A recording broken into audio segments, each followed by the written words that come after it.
Halo semua guru Nusantara dimanapun berada. Kembali lagi bertemu dengan Miss NS. Saya Nining Suryaningsih menemani Bapak Ibu guru bahasa Inggris yang meneruskan atau melanjutkan pembahasan tentang bagaimana menyusun RPP. Di bagian ketiga ini kita akan sedikit eksplorasi tentang IPK atau indikator pencapaian kompetensi. Kalau sederhananya IPK itu adalah tujuan pembelajaran per pertemuan ya.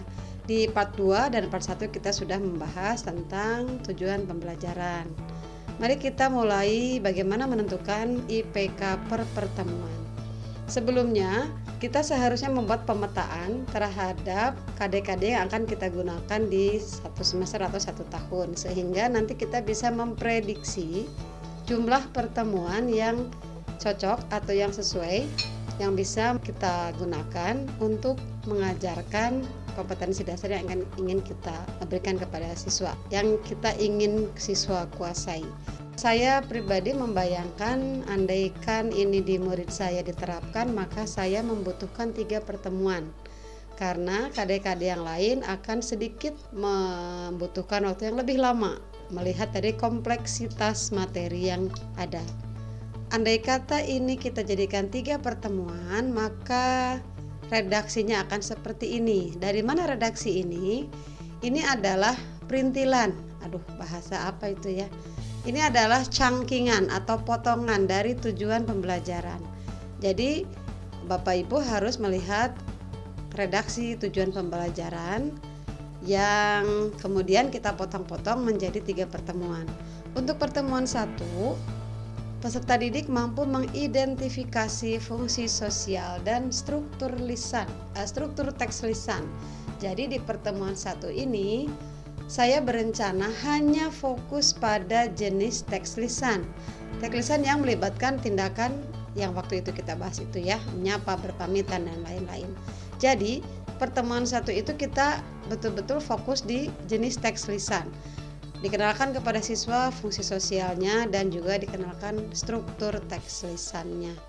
Kemudian di pertemuan 2 kita naik sedikit atau kita tambah materinya menjadi mengidentifikasi fungsi sosial dan struktur teks tulis. Nah, karena teks itu ada 2 jenis, ada teks lisan dan teks tulis, maka di pertemuan pertama kita mengidentifikasi fungsi sosial dan struktur teks lisan.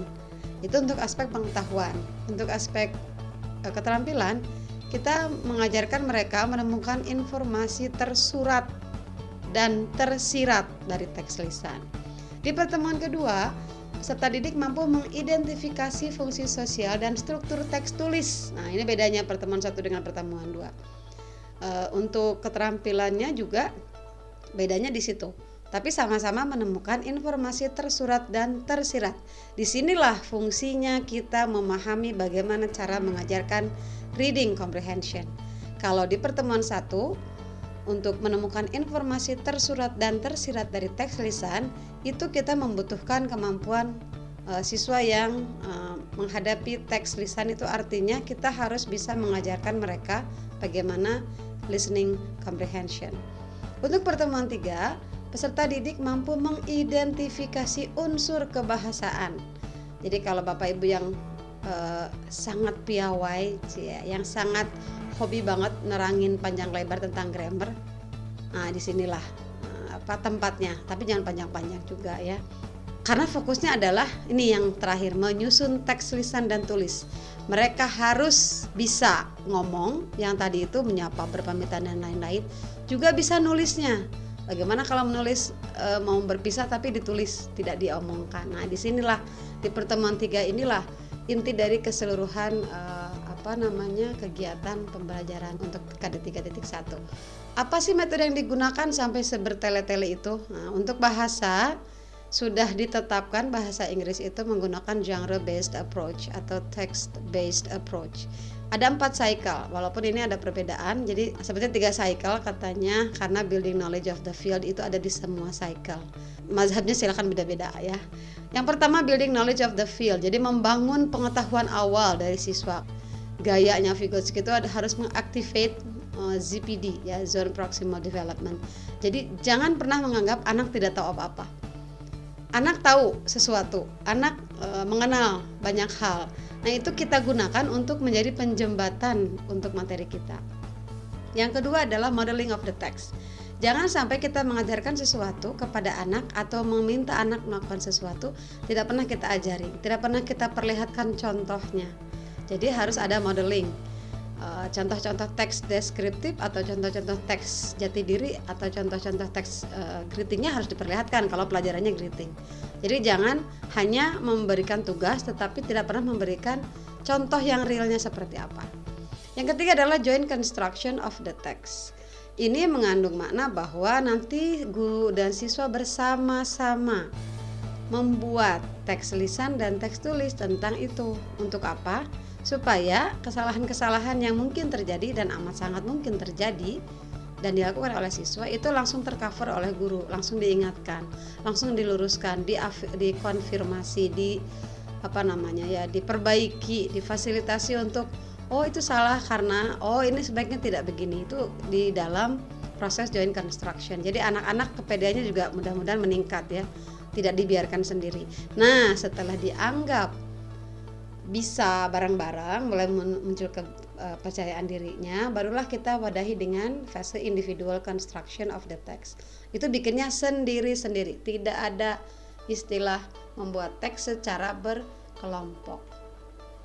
Materi dan bahan ajar biasanya kita tuliskan di dalam RPP, ada materi dan bahan ajar ya. Bapak Ibu bisa menuliskan video, gambar, buku teks dan modul. Tetapi, nah ini tolong dicatat, video apa, video dari mana, dari link apa, video berdurasi berapa detik, itu juga harus menjadi bahan pertimbangan Bapak Ibu ketika memilih bahan atau materi ajar. Bayangkan video ini akan disimak di pertemuan keberapa dan digunakan untuk apa.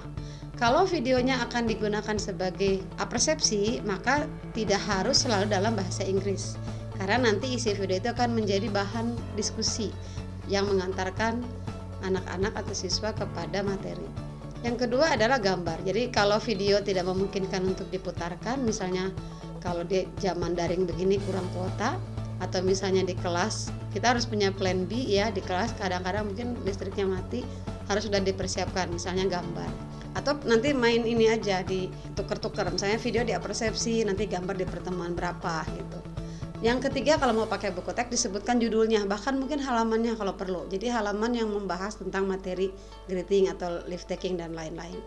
Kemudian kalau perlu memang kita pernah pakai modul atau modul yang kita bikin sendiri, kita bisa juga mencantumkannya. Media biasanya kalau di dalam kelas tatap muka ada papan tulis, ada proyektor ya. Ini ada papan tulis lagi. Harus ganti nanti ya, dihapus. Ada spidol warna-warni, misalnya ada kartu ya, biasanya ada beberapa yang suka menggunakan kartu. Atau juga bisa kalau kelas daring bisa kita pakai Edmodo, Google Classroom, WhatsApp, YouTube, TikTok dan lain-lain. Berikutnya, nah IPK yang tadi itu sebagai acuan kita dalam memberi arahan ya, memberi arahan buat kita ketika kita mengawal siswa belajar. Jadi contoh di pertemuan 1, masih ingat apa yang harus kita tuju dibuat ke dalam kegiatan. Tapi kegiatannya harus ada 3, pendahuluan, inti, dan penutup. Di kegiatan pendahuluan, karena ini bab 1 kelas 7, artinya bayangkan siswa dan guru belum kenal. Siswa juga banyak yang baru ketemu ya. Jadi nomor 1 adalah guru dan siswa berkenalan. Yang kedua, dengan bimbingan guru siswa berdoa bersama-sama, itu standar ya. 3, guru menyiapkan psikis siswa untuk mengikuti kegiatan belajar. Jadi basa-basilah ditanya, bagaimana kabarnya, kemudian sehat, ada yang sakit atau ada yang tidak masuk siapa dan lain-lain ya. Ada yang mengatakan disitulah guru harus mengecek kehadiran, tapi kalau memang sudah misalnya dengan cara mengecek itu dengan cara berapa orang kelas ini yang harusnya berapa, ada berapa yang tidak masuk. Di situ nomor 3. Nomor 4, ini adalah hal-hal yang perlu selalu terus di reinforcement ya. Kalau misalnya di daring itu bisa diberikan kalimat guru mengingatkan siswa untuk menjaga prokes misalnya. Kalau dalam kelas tatap muka mungkin kita punya fokus sendiri ya. Kebetulan di sekolah saya itu sekolah adiwiyata, jadi yang selalu harus difokuskan adalah mengingatkan siswa untuk selalu membuang sampah pada tempatnya. Kegiatan pendahuluan berikutnya adalah guru mengaitkan pengetahuan awal siswa dengan materi yang akan dipelajari. Nah, dari nomor 3 tadi bisa tuh dikaitkan ya, misalnya dari kabar, kemudian ada yang sakit dan lain-lain. Kita bisa mengaitkan itu. Nomor 6, kita harus juga memberitahu siswa tentang tujuan pembelajaran di hari itu. Jadi hari itu tujuannya, jadi mereka bisa ngecek sendiri. Hari ini saya diposisikan sebagai siswa yang akan mendapatkan pengajaran A. Nanti mereka bisa mengecek apakah mereka sesuai dengan tujuan atau tidak. Termasuk kita sebagai guru bisa mengecek tujuan itu tercapai atau tidak. Setelah memberitahu tujuan, kita harus memberitahu juga kepada siswa. Jadi siswa harus mendapatkan informasi tentang agenda. Kita mau ngapain aja tuh 2 jam pelajaran. Mau main-main, mau game, mau ngerjain tugas, mau mengganggu temannya ya, enggak ya, bukan jadi agenda dong. Berikutnya setelah pendahuluan adalah kegiatan inti. Nah, nomor 1 contohnya adalah dengan bimbingan guru, siswa mengamati video dari link, sebutkan linknya. Kemudian nomor 2, dengan bimbingan guru, siswa melakukan tanya jawab tentang isi video yang sudah ditayangkan. Disitulah mulai persepsi ya. Karena kita mengarah pada greeting, maka mungkin videonya itu tentang orang yang menyapa atau pentingnya menyapa dan lain-lain. Berikutnya nomor 3 adalah dengan bimbingan guru, siswa mempelajari contoh teks. Nah, ini yang kita bilang tadi modeling. Harus ada, harus terlihat, harus terdengar. Kalau ini teks tulisan berarti teksnya teks yang diperdengarkan ya. Ada yang bilang hello, hi. Nah, itu kan kadang-kadang tulisannya hi ya, bukan kadang-kadang tulisannya hi, tapi mereka mengatakannya hi. Harus ada contohnya. Kemudian yang keempat adalah dengan bimbingan guru, siswa mengidentifikasi fungsi sosial teks lisan. Nah, ingat, sesuai dengan IPK mereka harus bisa mengidentifikasi fungsi sosial. Di sinilah guru mengajarkan. Tetapi tidak mengatakan, kalimatnya tidak begini. Guru mengajarkan, itu kesannya guru yang ngajarin, siswanya belum tentu mau belajar. Kalau dengan kalimat ini ada kesan siswa menjadi subjek yang belajar. Kita hanya sebagai fasilitator. Berikutnya nomor 5, dengan bimbingan guru, siswa mengidentifikasi struktur teks lisan. Yang tadi fungsi sosialnya, sekarang strukturnya. Yang kuning ini adalah aspek pengetahuan. Tapi tidak berarti bahwa yang kuning 2 dan yang 4-2 itu harus sama waktunya. Bisa saja nomor 4 sebentar ya, 5 menit, nomor 5 juga 5 menit. Nah, mungkin yang agak lama di nomor 6 dan nomor 7, yaitu kepada listening comprehension. Bagaimana siswa memiliki strategi untuk menemukan informasi tersurat dari teks lisan dan menemukan informasi tersirat. Ini juga penting. Berikutnya adalah penutup. Jangan lupa penutup itu harus ada refleksi. Kemudian berikanlah sedikit atraksi atau kuis lah sedikit. Tidak usah diberi tugas, kuis saja. Misalnya berikan 3 soal atau 4 soal yang membuat anak tuh bersemangat untuk sambil mengingat-ingat materi hari itu. Nomor 3 juga sama, untuk selalu fokus pada ini khusus di kelas sekolah kami. Nomor 4 ya seperti biasa berdoa juga. Kegiatan di pertemuan 2 hampir mirip.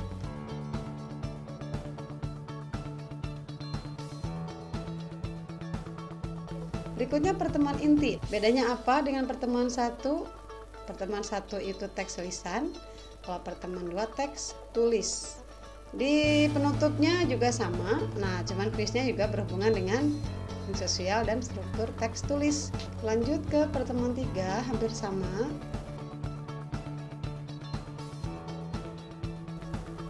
Kemudian pertemuan inti 3 juga mengidentifikasi unsur kebahasaan.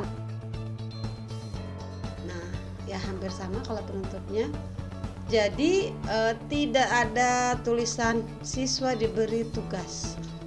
Karena diberi tugas itu belum tentu juga dikerjakan di rumah dengan baik dan benar dan tidak kelihatan sama kita. Saya kira untuk IPK dan kegiatan cukup sampai di situ. Kita ketemu lagi untuk penilaian di pertemuan keempat. Sampai jumpa.